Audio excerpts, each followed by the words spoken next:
गुजरात विद्यापीठ में 155वीं गांधी जयंती के पावन अवसर पर आयोजित इस समारोह में उपस्थित गुजरात प्रदेश के पूर्व शिक्षा मंत्री एवं गुजरात विद्यापीठ के ट्रस्टी माननीय श्री भूपेंद्र सिंह चुड़ासमा जी, गुजरात विद्यापीठ के यशस्वी कुलपति आदरणीय डॉक्टर हर्षद भाई पटेल जी, गुजरात और विश्व की पहली प्राकृतिक विज्ञान यूनिवर्सिटी के कुलपति माननीय डॉक्टर C.K. टिम्बड़िया जी, आनंद कृषि विश्वविद्यालय के कुलपति माननीय डॉक्टर K.B. कथीरिया जी, आदरणीय श्री दिलीप भाई ठाकर जी, ट्रस्टी गुजरात विद्यापीठ मंडल, माननीय श्री चंद्र वदन भाई शाह जी, ट्रस्टी गुजरात विद्यापीठ मंडल, आदरणीय श्री सुरेश भाई रामानुज जी, ट्रस्टी गुजरात विद्यापीठ मंडल और कार्यकारी कुल सचिव गुजरात विद्यापीठ डॉक्टर निखिल भट्ट जी, उपस्थित सभी सम्मानित अध्यापकगण, सेवकगण, विद्यार्थी, बेटे और बेटियों, देवियों और सज्जनों, आज हम सब के लिए परम सौभाग्य की बात है, पूज्य बापू की 155वीं जन्म जयंती आज हम बड़े हर्षोल्लास के साथ उन्हीं के द्वारा स्थापित इस विद्यापीठ में आयोजित कर रहे हैं। इस आयोजन के लिए मैं प्रथम डॉक्टर हर्षद भाई पटेल जो कुलपति हैं और उनकी पूरी टीम को बहुत साधुवाद और बधाई देता हूं कि जिन्होंने पूज्य बापू के जीवन मूल्यों के आदर्शों को हम सब में पहुंचाने के लिए निरंतर गतिशील रहते हैं। आज ये विद्यापीठ का स्वरूप पूज्य बापू की आत्मा जहाँ कहीं जिस रूप में होगी, इसको देख करके वो बहुत प्रसन्न और अच्छा महसूस कर रहे होंगे कि जिस मिशन और उद्देश्य के लिए उन्होंने इस संस्थान की स्थापना की थी, आज ये संस्थान पूज्य बापू के उन मूल्यों को जिंदा रखने के लिए रात दिन तत्पर और कार्य कर रहा है। पूज्य बापू का जीवन अभी हमारे कलाकारों ने बहुत सुंदर संगीत से हम सबको अभिभूत किया है और उनके जीवन दर्शन पर गीत के माध्यम से बहुत अच्छा उपदेश दिया। पूज्य बापू कहते थे, मेरा जीवन ही मेरा संदेश है। ये सब चीजें बेटे और बेटियों भाषणों से नहीं सीखी जाती, ये सब चीजें केवल कागज में लिखे पन्नों से नहीं पढ़ी जाती, ये सब चीजें व्यवहार में जी जाती हैं। पूज्य बापू हमारे बीच में तो नहीं हैं, लेकिन उन्होंने जो कार्य किए, मानवता की भलाई के लिए जो संदेश दिया, विश्व कल्याण के लिए अहिंसा सत्य का जो आह्वान किया, वो हम सब और विश्व को सदा सुख के रास्ते की ओर पहुंचाता रहेगा। पूज्य बापू उस समय ये जानते थे कि भारत की समृद्धि का रास्ता गांव से निकलता है। यदि मेरे गांव उन्नत होंगे, समृद्ध होंगे, विकसित होंगे, अंत्योदय जो अंतिम पंक्ति का व्यक्ति है, उस तक जब तक हम जीवन की सभी सुविधाएं नहीं भेज देते, तो हम भारत को पूर्ण समृद्ध और विकसित नहीं बना पाएंगे। इसलिए पूज्य बापू ने उस काल में इन सब चीजों की कल्पना ही नहीं की थी, अपितु उन्होंने अपने शिष्य और शिष्याओं की टोलियां गांव-गांव के अंदर भेजने का एक अभियान चलाया था। और पूज्य बापू के जितने आश्रम बने, जितने उनके प्रशिक्षण के केंद्र बने, वो ग्रामीण पृष्ठभूमि में बनाए गए। और हमारे जितने भी उनके स्वयं सेवक थे, वो गांव-गांव में जाकर के, गली-गली में जाकर के, मोहल्लों में जाकर के, घर-घर में जाकर के पूज्य बापू के संदेश को ही नहीं देते थे, अपितु उसको व्यवहारिक भी करते थे। उन्होंने भारतीय कुटीर उद्योग को बहुत तेजी से बढ़ाने की दिशा में कदम उठाया था। उनकी मान्यता थी कि भारत के गांव में जो लोग रहते हैं, उनको शहरों से गांव में कोई चीज खरीदने के लिए ना आना पड़े। ये उनका आत्मनिर्भर स्वग्राम योजना का जो मिशन था वो इतना प्रभावी था। वो कहते थे गांव का पैसा गांव में रहे और शहर का पैसा भी गांव में जाए, तब गांव समृद्ध और उन्नत होंगे। ये पूज्य बापू का एक मिशन था। और प्यारे बेटे और बेटियों, एक जमाना था कि जब भारत पूज्य बापू का इस दृष्टिकोण से जीता रहा है, हजारों वर्षों तक हम आत्मनिर्भर नहीं अपितु विश्व को भी आत्मनिर्भर बनाने पर लगे रहे। भारत के उस स्वर्णिम काल को आप पढ़ो, जब भारत के गांव-गांव के अंदर कुटीर उद्योग थे। गांव अपनी आवश्यकता वहीं पर पूरी करता था और अपनी आवश्यकता पूरी होने के बाद अपने माल को बड़े-बड़े व्यापारियों को भेजा करता था। अपने देश में एक पद्धति क्या होती थी, गांव में हर वर्ग के लोग निवास करते थे। उनमें चर्मकार जूते बनाने का काम करता था, लोहार लोहे के औजार बनाने का काम करता था, खेती बाड़ी के और घर के। तरखान मिस्त्री लकड़ी का कारपेंट्री का काम करता था, जुलाहा वस्त्र बुनाता था, नाई बाल काटने का काम करता था, यानी कि कुम्हार घड़े का बर्तन बनाने का काम करता था। हर गांव में रहने वाला हर वर्ग का व्यक्ति अपने अपने कारोबार में जुटा हुआ था और ये सब चीजें आपस में गांव के लोग अनाज के द्वारा आदान प्रदान कर लेते थे। सबका पेट भरता था, सबके हाथों को काम मिलता था, सबको रोजगार मिलता था।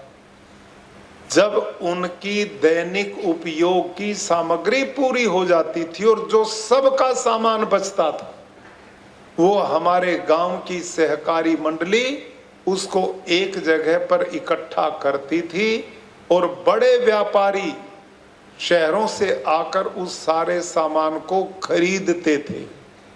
और वो बड़े व्यापारी बेटे और बेटियों, उस काल में भारत के समुद्री जहाज दुनिया में सबसे ज्यादा विख्यात थे।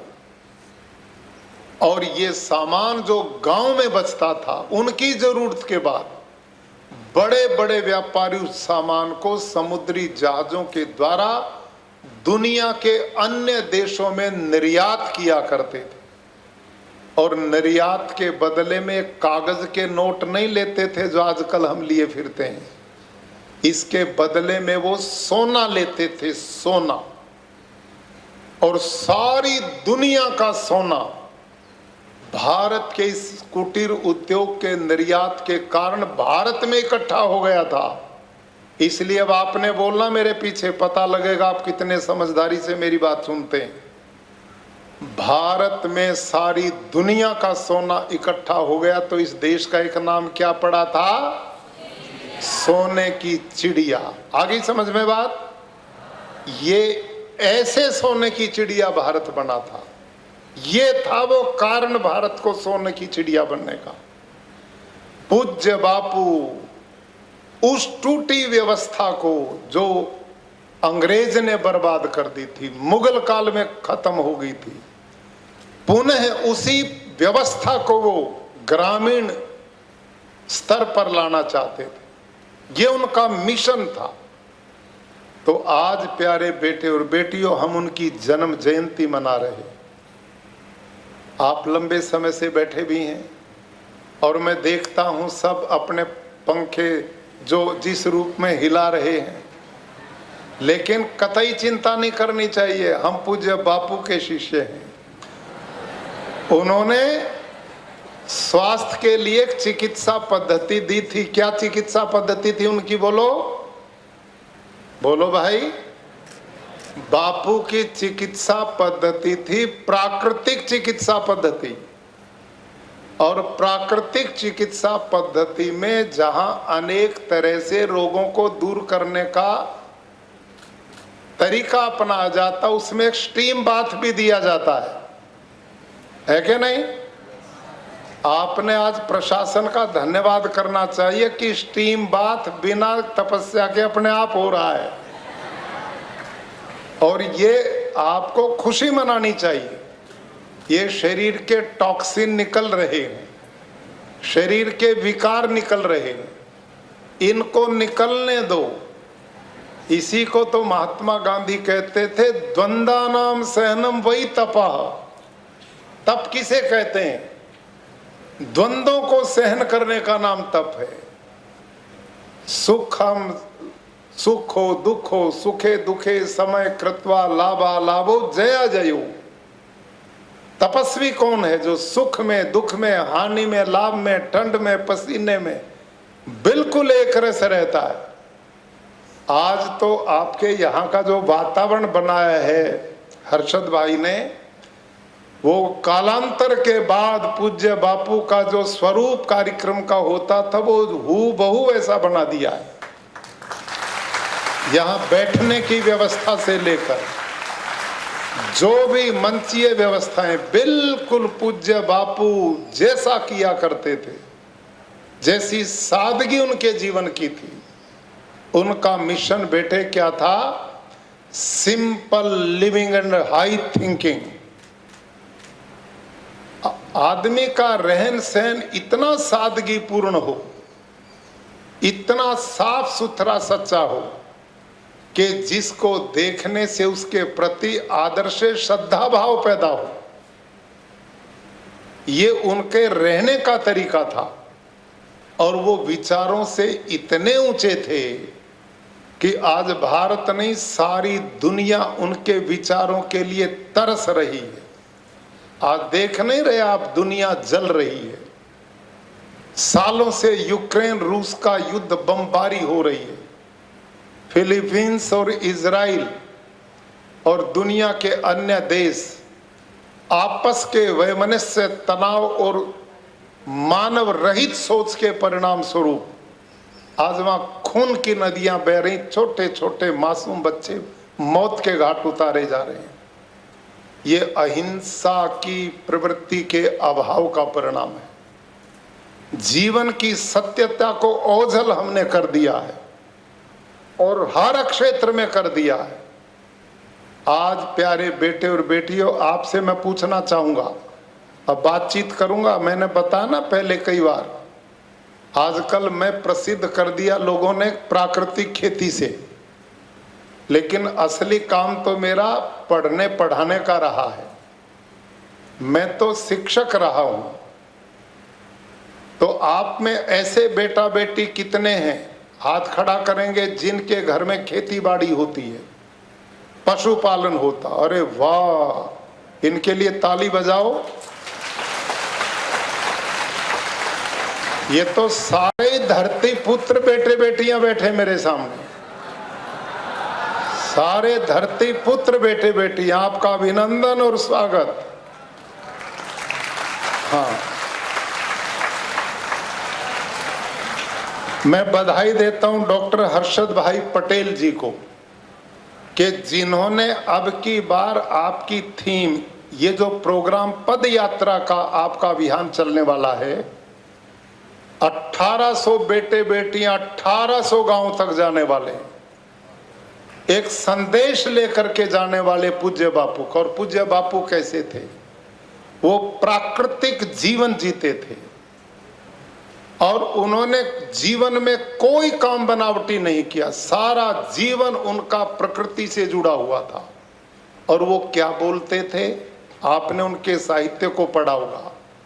वो कहते थे, रे भोले मानव, ये प्रकृति तेरी सारी जरूरतों को तो पूरा कर सकती है, लेकिन ये तेरे लालच को पूरा नहीं कर सकती। ये पूज्य बापू का संदेश था कि तुम्हें जो चाहिए, खाना पीना रहना, जीवन जीने के लिए प्रकृति के पास कोई अभाव नहीं है, लेकिन जो तू लालच करता है इसकी पूर्ति करेगा तो तू प्रकृति को तोड़ मरोड़ देगा। और इससे ये प्रकृति जब नाराज होगी तो ये तेरे लिए दुख का कारण बनेगी। प्यारे बेटे और बेटियों, 5 देवता हैं इस दुनिया में। जड़ देवता, पृथ्वी, वायु, जल, आकाश और अग्नि, ये देवता हैं। हमारे यहाँ निरुक्त एक शास्त्र है, उसमें यास्काचार्य से प्रश्न किया, देवता कस्मात्। आप जगह जगह देवताओं की कल्पना करते हैं, लेकिन निरुक्तकार क्या बोलता, देवता किसे कहते हैं?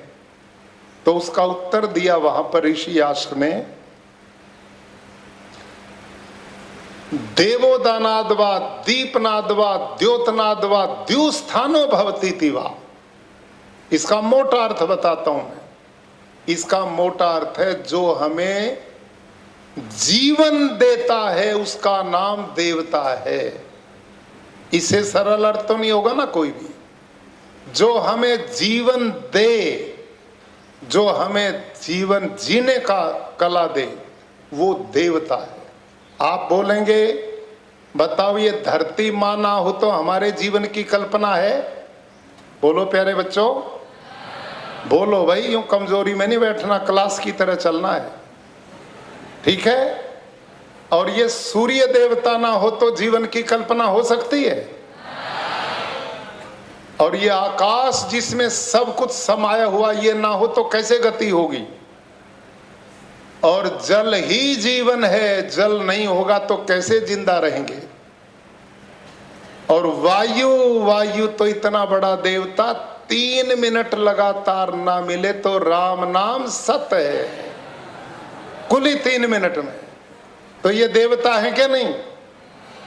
जिसके बिना हम जिंदा रह ही नहीं सकते।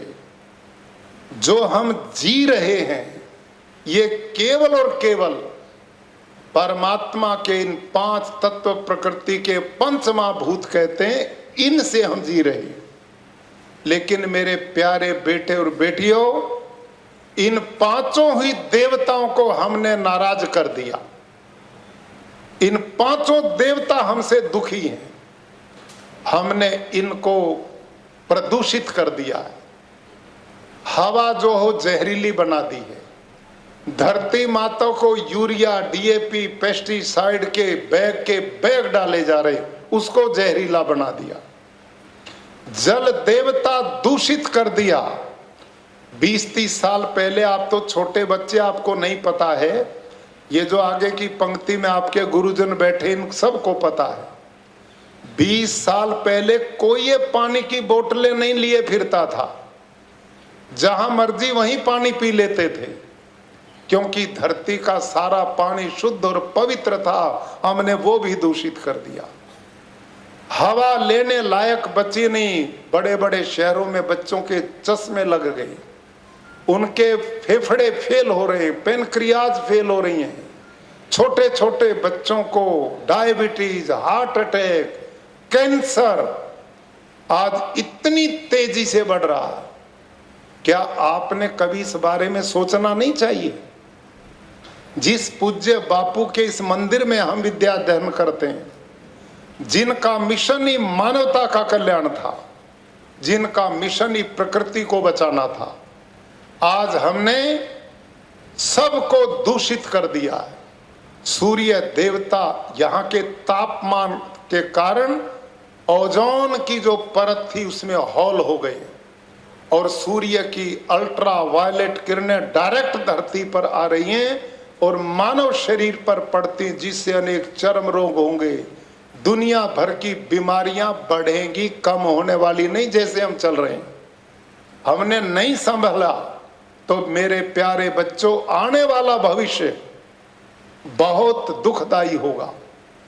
आज इस ग्लोबल वार्मिंग ने दस्तक दे दी है। यूरोप के जिन देशों में पंखा होता ही नहीं, 12 महीने ठंडा मौसम था, आजकल वहां लूएं चल रही हैं, कहीं पर भूकंप आ रहे हैं, कहीं समुद्री तूफान आ रहे हैं, कहीं पर ग्लेशियर के पहाड़ पिघल रहे हैं, कहीं पर नदियां सूख गई हैं, किन्हीं देशों में जंगल जल रहे हैं।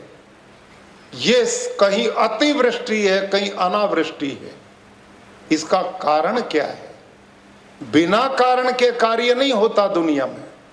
इसका कारण हम मनुष्य हैं। हम मनुष्यों ने इस सारी प्रकृति के संतुलन को, इसका शोषण दोहन करके बर्बाद करने का काम किया है और अब भी हम लगे पड़े हैं। आज का जो मिशन मुख्य रूप से प्राकृतिक खेती की थोड़ी जानकारी मैं दूंगा।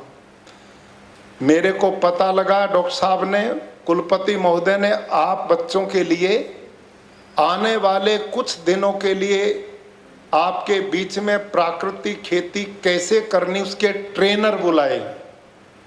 आपको वो बताएंगे जीवामृत कैसे बनेगा, घन जीवामृत कैसे बनेगा, बीजामृत कैसे बनेगा, आच्छादन कैसे किया जाएगा, सह फसलें उगा करके किसान अपने उत्पादन को कैसे बढ़ाएगा।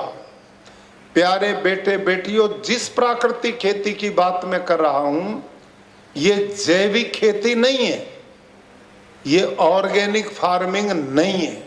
इसका ध्यान जरूर रखना है।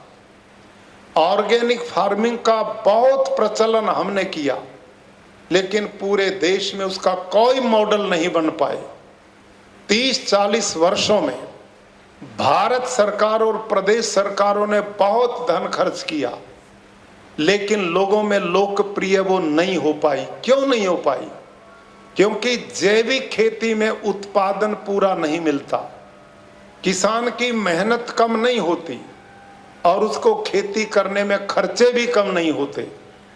इसलिए जैविक खेती लाभकारी नहीं है। मैं उसकी प्रचार और बात नहीं करता, मैं प्रचार करता हूं बच्चों प्राकृतिक खेती का। ये उससे बिल्कुल भिन्न है, बिल्कुल अलग है। प्राकृतिक खेती क्या है? अब बोलना है मेरे पीछे। आपने कभी जंगल देखा है? आप में तो बहुत आदिवासी क्षेत्र के बच्चे जो रहते ही जंगलों में, प्रकृति की गोद में, ये सौभाग्य है। शहरों में खुश तो हो रहे हैं, लेकिन हवा लेने की है ही नहीं। वह बढ़िया हवा तो आप ले जाते हैं। तो ध्यान करो, आपने जंगल देखा? अच्छा ही बताओ मेरे को, उन जंगलों में यूरिया कौन डालने जाता है? डीएपी कौन डालता है? गोबर की खाद कौन डालता है? पानी कौन देने जाता है? वहां जंतुनाशक कौन डालता है? कोई भी नहीं डालता। और आपने क्या देखा जंगल में? जंगल का पेड़ जब फल लगने का समय आता तो फल से लदता है कि नहीं? लद जाता है। और मेरे प्यारे बच्चों, जंगल के पेड़ के किसी भी पत्ते को तोड़ो और लेबोरेटरी में, प्रयोगशाला में लेके जाओ, उस जंगल के पेड़ का एक भी पत्ते में एक भी पोषक तत्व की कमी नहीं मिलेगी। उसमें phosphor, zinc, potash, magnesium, iron, copper, सब कुछ जितना होना चाहिए भरपूर मात्रा में मिलेगा। तो मैं आप सब से पूछना चाहता हूं, जब प्रकृति परमात्मा जंगल के पौधों में सब तरह के पोषक तत्व की पूर्ति करती है, तो हमारे खेत के पौधे की पूर्ति क्यों नहीं करेगी? जो नियम जंगल में काम करे वही नियम हमारे खेत में काम करना चाहिए। इसका नाम प्राकृतिक खेती है। समझ में आ गई बात? इसका नाम प्राकृतिक खेती है। और इसमें हम थोड़ी सी तकनीक का प्रयोग करते हैं। और तकनीक वो क्या है? भारतीय नस्ल की देसी गाय जितनी भी भारत में है, साहिवाल, थारपारकर, राठी, डांगी, गिर, हरियाणवी, लाल सिंधी, अंगोल, ये करीब 45 नस्ल हैं देश में भारतीय नस्ल की गायों की। और पूज्य बापू ने अपने आश्रमों में इन्हीं भारतीय नस्ल की गायों को सदा रखा था, सदा इन्हीं को बढ़ाया था। और अभी मैंने पिछले 8 साल में पता नहीं कितने साइंटिस्ट से रिसर्च करवाई है। उन साइंटिस्ट ने पाया गधा, घोड़ा, भैंस, बकरी, जर्सी गाय, होस्टन गाय, देसी, सबके हमने गोबर को, मल को टेस्ट कराया।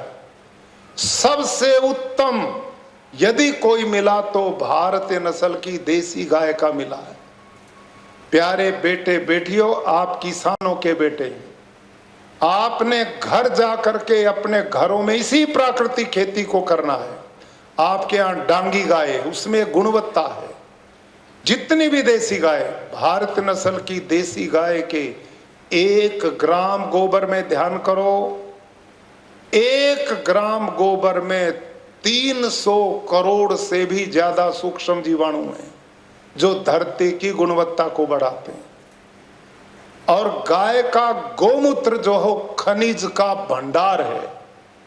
खेती बाड़ी में जितने भी रोग आते हैं उनको नष्ट करने की शक्ति रखता है। अभी हमारे बीच में आदरणीय डॉक्टर के.बी. कथीरिया जी बैठे। कथीरिया साहब, दर्शन दो एक बार इन बच्चों को। आप कुलपति हैं, बैठिए। आप आनंद कृषि विश्वविद्यालय के वाइस चांसलर हैं। ये पिछले 3 वर्षों से प्राकृतिक खेती के इन्हीं तत्वों पर रिसर्च कर रहे हैं, गोबर, देसी गोबर, गोमूत्र पे। तो डॉक्टर कथीरिया जी की यूनिवर्सिटी ने अभी एक रिपोर्ट जारी की है आप सबकी जानकारी के लिए। जो बागवानी होती है, खेत के पेड़ होते हैं, इनमें एक बीमारी आती जिसका नाम है नीमाटोड। नीमाटोड ऐसी बीमारी है बच्चों कि जो पौधे की जड़ को ही खत्म करती है और पौधा सूख जाता है। बड़े बड़े बाग बगीचे 20 साल के वो भी सूख जाते हैं और किसान बर्बाद हो जाता है। उस बीमारी का अब तक पेस्टिसाइड में दुनिया में कोई सफल इलाज नहीं है, कोई सफल इलाज नहीं। लेकिन डॉक्टर कथीरिया जी के साइंटिस्ट ने इन्हीं की यूनिवर्सिटी में रिसर्च किया है। इस बीमारी का इलाज केवल और केवल जीवामृत पाया, जिसमें देसी गाय का गौमूत्र है। देसी गाय के गौमूत्र में उस रोग को जड़ से नष्ट करने की क्षमता। कितना बड़ा इलाज, फ्री का इलाज, बिना पैसे का, बिना खर्चे का इलाज। ये प्राकृतिक खेती का कमाल।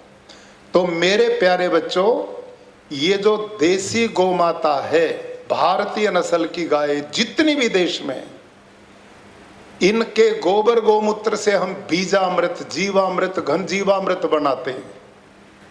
देखो कितना सस्ता। यह गांधी जी का मिशन। पूज्य बापू जब इंग्लैंड में पढ़ने के लिए गए थे वकालत करने, तो एक बार उनके पेट में भयंकर पीड़ा हुई और इतना दर्द हुआ वो सहन नहीं कर पाए। उनको अस्पताल में ले जाया गया। डॉक्टरों ने कहा इनको अपेंडिक्स हो गया है, अपेंडिक्स का दर्द है और ऑपरेशन करना पड़ेगा। तो ऑपरेशन की डेट फिक्स हो गई। इस बीच में उनका एक प्राकृतिक चिकित्सक डॉक्टर से परिचय हुआ। उनकी एक बुक थी रिटर्न टू नेचर, प्रकृति की ओर लौटो।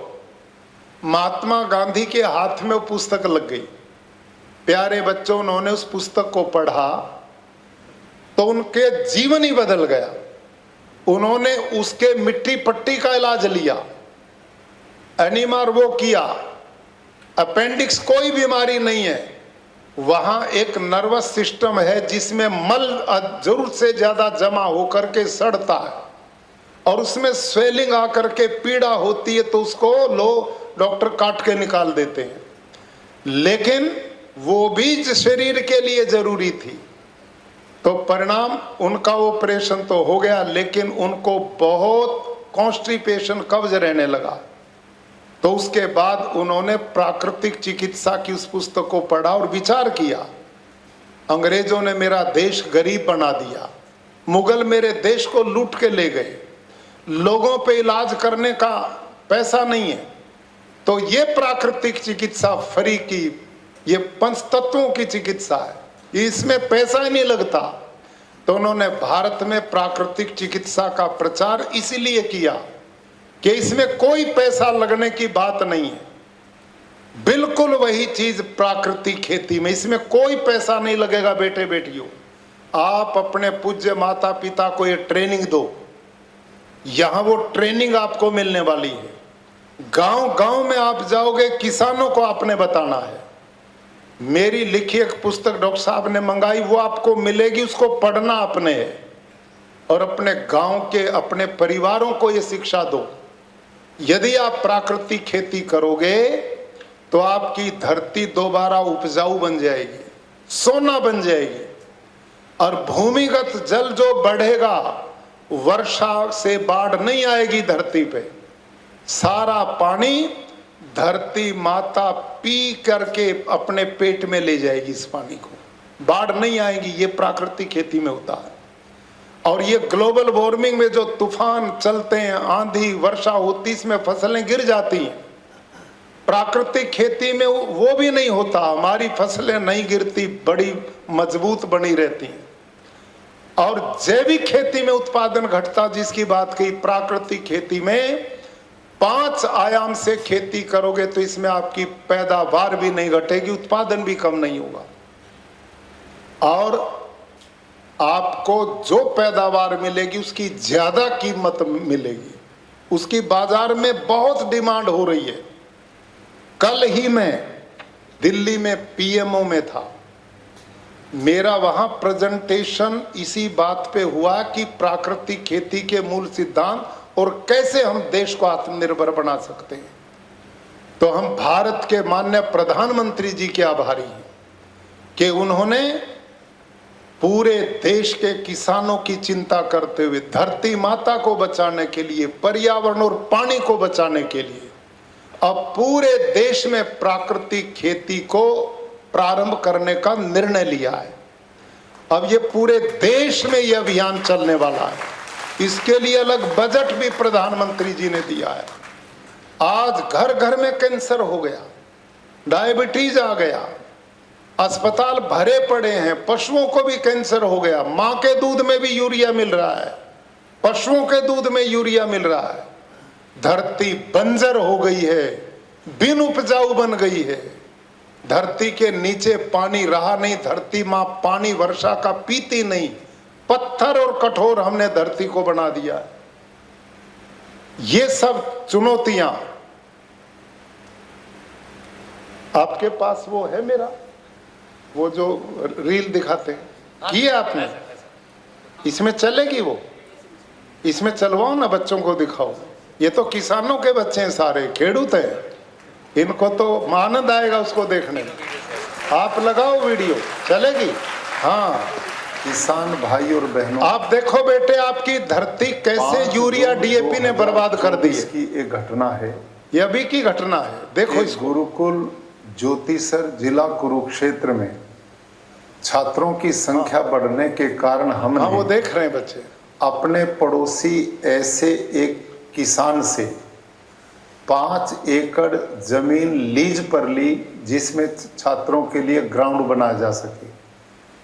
उसकी फेंसिंग के लिए प्रबंधक समिति ने निर्णय लिया कि उसमें ड्रिल मशीन के द्वारा जमीन में होल करके पाइप लगाकर उसमें तार फेंसिंग की जाए। ये देखो पत्थर बन गई जमीन, अंदर सुरक्षित मिट्टी देखो कैसे उड़ रही है। तो उसमें ड्रिल मशीन से जब हम छिद्र करने लगे तो जोर लगा करके भी 63 सीसी का इंजन उस भूमि में 2 इंच से ज्यादा छिद्र नहीं कर पाया। ये देखो आप कैसी भूमि बन गई। दूसरी जगह अब ये 2 लोग लगे इसमें 2 दबाने में, देखो अब इसको। लेकिन फिर हमने विचार किया कि ये जमीन इतनी कठोर क्यों है। क्या गुरुकुल कुरुक्षेत्र की जिस ये मेरा फार्म है, अब वहां लेके आए मशीन को हम। क्या वो भी जमीन इतनी कठोर है? तो हम ड्रिल मशीन को गुरुकुल कुरुक्षेत्र के खेतों में लेकर के गए।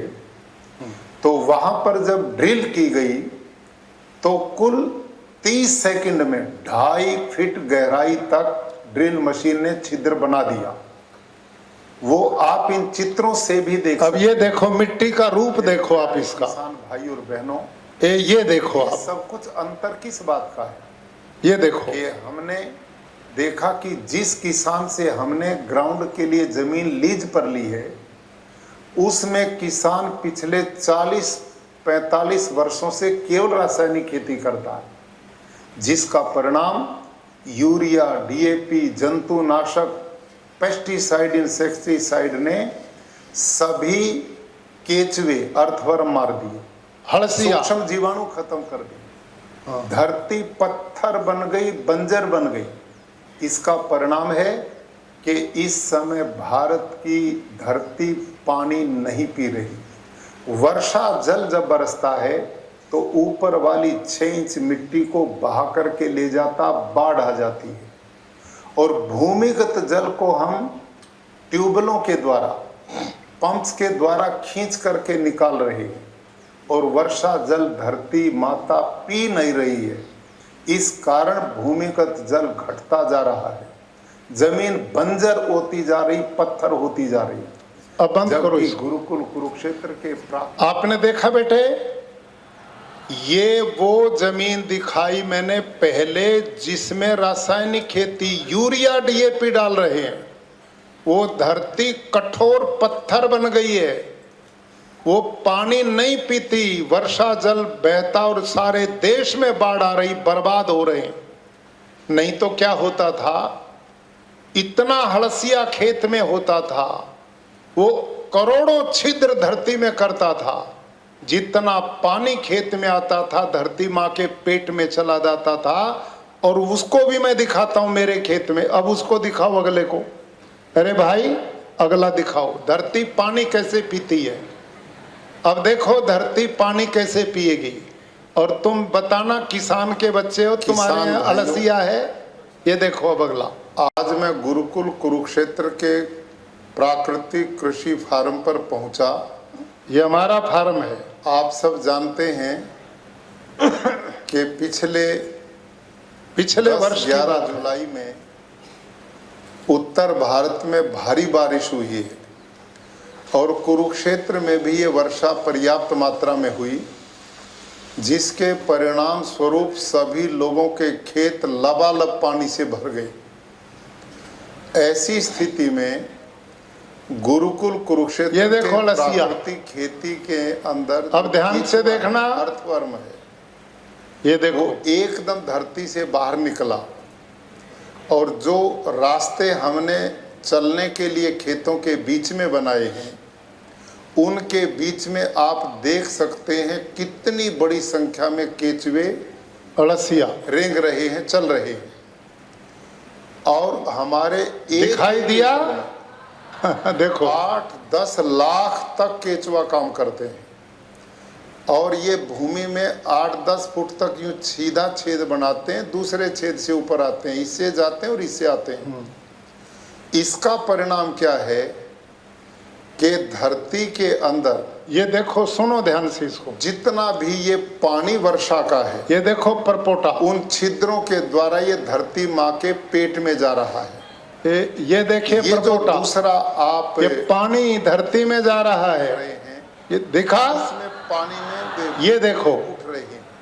बताओ बाढ़ कैसे आएगी। सारा का सारा पानी हाँ केचुओं के द्वारा बनाए गए खेतों में छिद्रों में प्रवेश कर रहा है और पड़ोसी खेतों में पानी भरा खड़ा है, उससे फसलें बर्बाद हो रही हैं, लेकिन हमारे खेत का जितना भी पानी था वो केचुए द्वारा बनाए गए छिद्रों के द्वारा सारा धरती माँ के पेट में चला गया।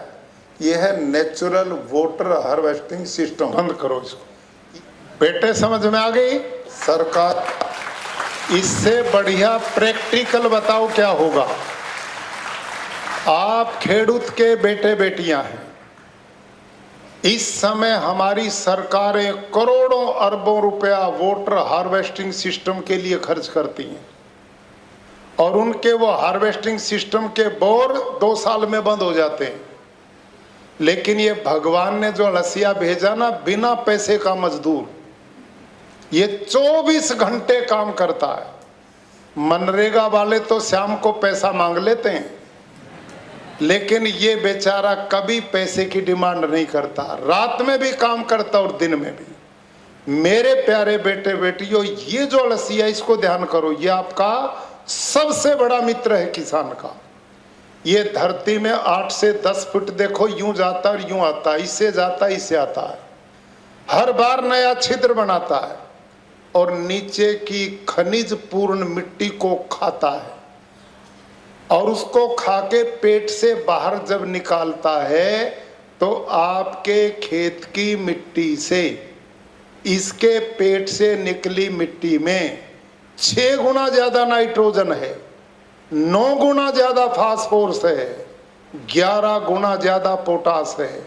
और जब ये अलसिया मरता है तो धरती के 16-17 प्रकार के पोषक तत्वों की पूर्ति करता है अकेला। और अपनी जिंदगी में ये 40 से 50 हजार बच्चों को जन्म दे करके मरता है। इतना परिवार बढ़ाता हमारे लिए, इतने मजदूर हमें दे करके जाता फ्री के, बिना पैसे के। ये जीते हैं तो किसान का काम करते हैं और प्राण देते हैं तो किसान की धरती के ऑर्गेनिक कार्बन को बढ़ाते हैं। समझ में आ गई? ये अलसिये का काम है। और ये जो देसी गौ माता है, इसका जो गोबर गौमूत्र जिससे जीवामृत, घन जीवामृत हम बनाते हैं, उससे हम सूक्ष्म जीवाणु बढ़ाते हैं।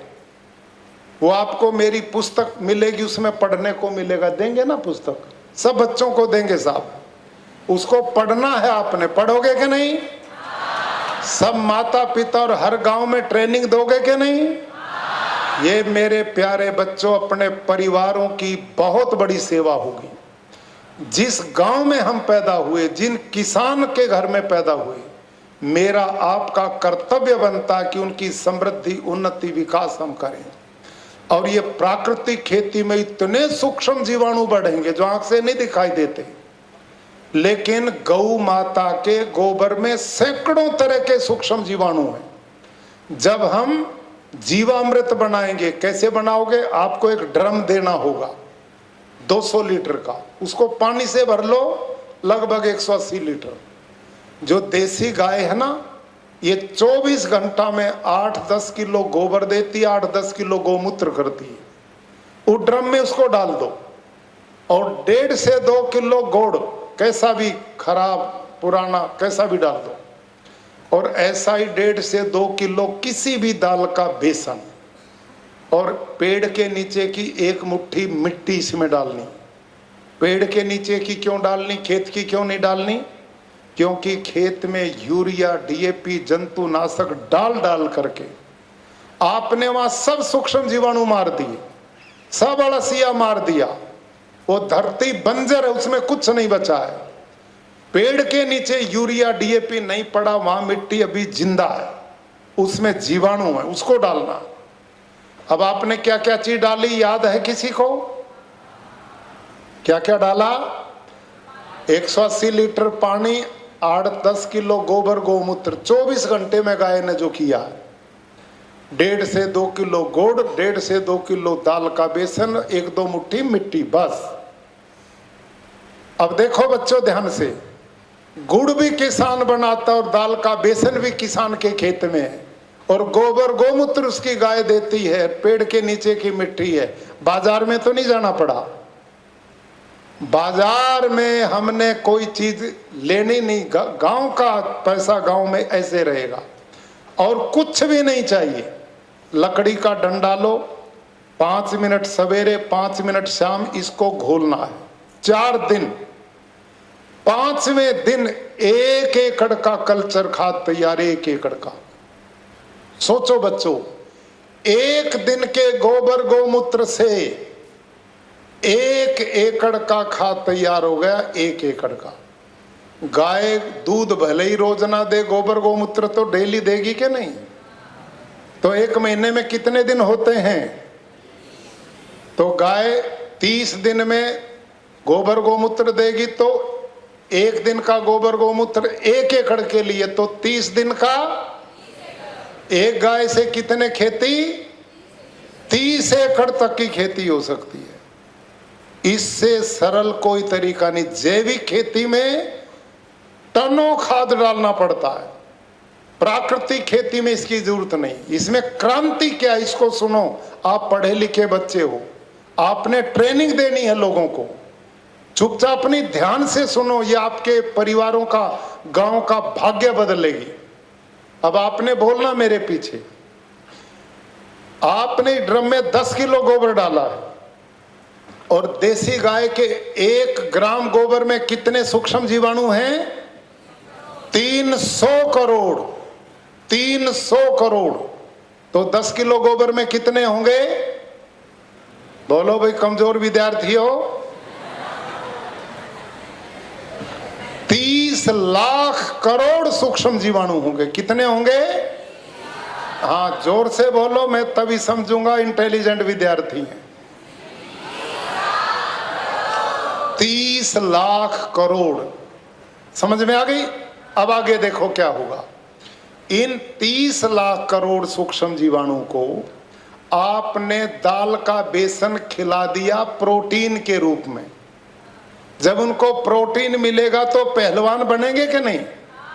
बलवान बनेंगे कि नहीं? ये काम कर दिया। वो स्वस्थ होंगे, कुपोषण का शिकार नहीं रहेंगे।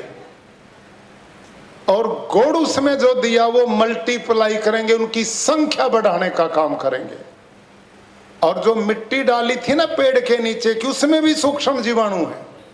ये गौ माता वाले और वो मिट्टी के सूक्ष्म जीवाणु मिलकर के मेलवन का काम होगा। गुजराती में मेलवन समझते हो कि नहीं? 1 क्विंटल दूध में 50 ग्राम दही छोड़ दो तो सारा दूध दही में बदलेगा कि नहीं? वही काम खेत में होगा।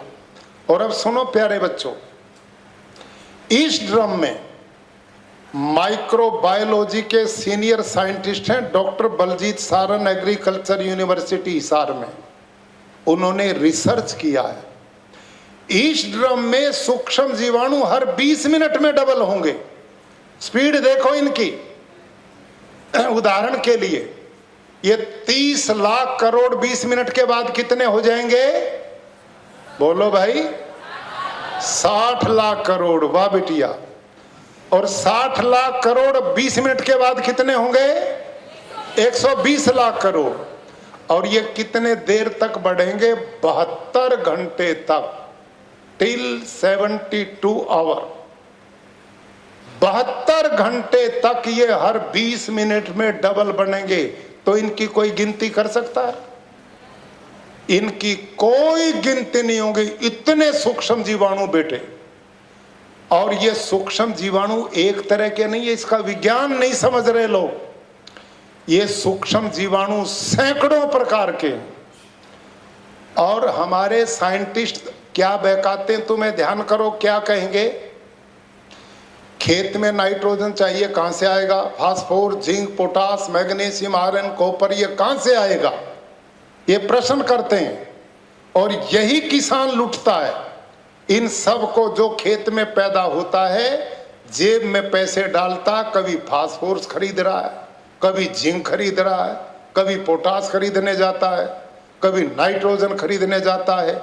जो खेत में बचता वो फिर शहर में पैसे दे के आता है। अब प्राकृतिक खेती में इन तत्वों की पूर्ति कहां से होगी, इसको सुनो ध्यान से। आपने पढ़ाना लोगों को, मैं आपको पढ़ा रहा हूं विद्यार्थी बना करके गुरु की तरह। मेरी बात समझ में आ रही कि नहीं आपकी? जिन जिन की समझ में आ रही वो हाथ खड़ा करें। अरे वेरी इंटेलिजेंट विद्यार्थी, वाह वाह वाह, बहुत अच्छे, वेरी गुड बच्चे। आप किसान के बच्चे, इसलिए मैं जोर लगा रहा हूं। आप ये सीधा प्रैक्टिकल करेंगे। अब सुनो, नाइट्रोजन कहां से आएगा? प्यारे बच्चों, आजकल आकाश में बादल बरसते ना, जब बिजली कड़कती है, एक बार आकाश में बिजली कड़कती है तो हजारों टन यूरिया आकाश में पैदा होता है। इतना यूरिया आकाश में, यानी कि नाइट्रोजन। और आप जानते हैं इस हवा में कितना नाइट्रोजन, बोलो, पढ़ते होंगे 78% नाइट्रोजन आकाश में। ये कहते हैं ना नाइट्रोजन कहां से आएगा? जब बादल बरसेगा तो आकाश के नाइट्रोजन को नीचे लेके धरती पे लाता तो नाइट्रोजन यहां से भी मिलेगा। और नाइट्रोजन कहां से मिलेगा? गौ माता के पेट से जो सूक्ष्म जीवाणु गोबर में आए हैं ना, उस सैकड़ों तरह के, उनमें ऐसे भी सूक्ष्म जीवाणु हैं जो आकाश की नाइट्रोजन को खींचते हैं और उसका भोजन बना के पका के पौधे की जड़ को देते हैं। समझ में आ गई? Phosphorus, zinc, potash, magnesium, iron, copper कहां से मिलेगा? अब मैंने एक उदाहरण दिया था ना आपको जंगल का। जंगल में ये पौधों में कौन डालने जाता है? कोई नहीं डालता। तो ये जो धरती माता ना प्यारे बच्चों, भगवान पूर्ण, उसकी रचना भी पूर्ण, आदमी अपूर्ण, इसकी रचना भी अपूर्ण। समझ में आई? ये जो धरती माता है, इसमें phosphor, zinc, potash, magnesium, iron, copper सब कुछ है। पूरा धरती का भोजन, पौधे का भोजन धरती माता में है। लेकिन ये तत्व बेटे जड़वत हैं, ये अपने आप पौधे का भोजन नहीं बनते। इनसे पौधे का भोजन बनाने का काम करते हैं सूक्ष्म जीवाणु, अळसिया, मित्र कीट। कैसे? बहुत मोटा उदाहरण मैं देता हूं। बेटे बेटी, आप बताओ, आपके घर में रसोड़ा है कि नहीं? देखो, रसोड़ा में सारी चीजें हैं भोजन बनाने की। वहां सब्जी भाजी है, दाल है, चावल है, आटा है, नमक है, घी है, गैस है, सब कुछ है। भोजन बनाने का सारा सामान रसोड़ा में है। लेकिन यदि भोजन बनाने वाली माँ, बहन, बेटी भोजन ना बनाए तो क्या भोजन बन के अपने आप बाहर आ जाएगा? नहीं आएगा ना। अब सुनो बहुत ध्यान से। वैसे ही इस धरती माता में जैसे रसोड़ा में भोजन बनाने का सारा सामान है, वैसे धरती माता में पौधे का भोजन बनाने के सारे तत्व हैं। फास्फोर, जिंक, पोटास, मैग्नीशियम का भंडार है, लेकिन उनसे भोजन अपने आप नहीं बनता। जो माँ, बहन, बेटी का काम रसोड़ा में भोजन बनाने का, वही काम खेत में सूक्ष्म जीवाणु अळसिये का काम है इन तत्वों से पौधे का भोजन बनाने का। आई समझ में या नहीं आई? बोलो कमजोर विद्यार्थियों, आई ना समझ में? इसको तो कमजोर से कमजोर भी समझेगा। भोजन बनाने का सारा सामान धरती में भगवान ने दिया है, प्रकृति ने, लेकिन वो अपने आप भोजन नहीं बनता, उसको बनाने वाला चाहिए। जैसे रसोड़ा में सामान है लेकिन भोजन बनाने वाला चाहिए। तो जितने सूक्ष्म जीवाणु अळसिया खेत में होगा, उतना पौधे का भोजन प्राकृतिक बन के तैयार होगा। हमने क्या काम किया? यूरिया, डीएपी, जंतुनाशक से वो भोजन बनाने वाले वर्कर ही मार दिए, वही खत्म कर दिए। जब भोजन बनाने वाला ही नहीं होगा तो भोजन कैसे बनेगा? इन्होंने बहुत बड़ा षड्यंत्र किया है। जो हमारे प्राकृतिक मेहमान रात दिन बिना पैसे के काम करते थे, इन्होंने देश का धन विदेशों में देके और जहर खरीद करके हमारे उन मित्रों को, किसान के मित्रों को मौत के घाट उतार दिया। क्यों उतारा? कि इनको मारोगे तो हमारा माल बिकेगा। अब विदेशों में 2.5 लाख करोड़ रुपया पिछले 1 साल में हर वर्ष आ जाता है। भारत का 2.5 लाख करोड़ विदेश में गया। उसके बदले हमने यूरिया डीएपी जहर खरीदा, इसे धरती मां को जहरीला बनाया और ये जहर भोजन, साग भाजी, दूध, फल, पानी के द्वारा हम सब के शरीर में गया। हम सब बीमार हुए और फिर अस्पतालों में गए, फिर वहां डॉक्टरों का चक्रव्यूह चल गया। इधर लूट उधर बर्बादी, ये है इस सारा षड्यंत्र। इसका यदि आप निराकरण कर पाएंगे तो केवल प्राकृतिक खेती इसका साधन है। मेरे प्यारे बच्चों, इस प्राकृतिक खेती में कई आयाम हैं। घन जीवामृत भी ऐसे ही बनता, कोई इसमें बहुत बड़ी ट्रेनिंग की जरूरत नहीं, अनपढ़ किसान, माँ बहन घर में कर सकती है। हम सह फसलें करते हैं, आदिवासी क्षेत्र में तो सब करते हैं, एक ही दम 10-15 तरह की फसलें लगा देते हैं, वो एक दूसरे की हेल्प करते हैं, धरती उपजाऊ बनती है, उसमें अपने आप सब चीज पैदा होती, पोषक तत्व भोजन में भी आएंगे, भोजन में स्वाद भी आएगा। अब तो भोजन में कुछ बचा ही नहीं है। अभी 3-4 महीने पहले डॉक्टर सीके टिम्बड़िया जी हमारे बीच में बैठे, प्राकृतिक यूनिवर्सिटी के वाइस चांसलर हैं। इन पे वो रिपोर्ट है, इस समय 2 एग्रीकल्चर यूनिवर्सिटी देश में, एक तेलंगाना में, एक पश्चिमी बंगाल में, उनके 12 एग्रीकल्चर साइंटिस्ट जो आईसीआर के साइंटिस्ट हैं, उन्होंने रिसर्च करके बताया बेटे बेटियों कि जो चावल गेहूं हम खा रहे हैं देश में, उसमें 45% पोषक तत्व है ही नहीं, बचा ही नहीं है। हाइब्रिड और इस जहर के कारण पेट तो भर रहे हैं लेकिन शरीर को जो पोषकता मिलनी वो नहीं मिल रही, इसलिए बच्चे कुपोषण का शिकार हैं। भारत में मोटापा बढ़ रहा है और लोग खोखले हो रहे हैं। 22 साल के बच्चे चलते हैं, गिरते हैं और हार्ट अटैक हो गया, कहीं kidney fail, pancreas fail, cancer इतनी तेजी से बढ़ रहा है।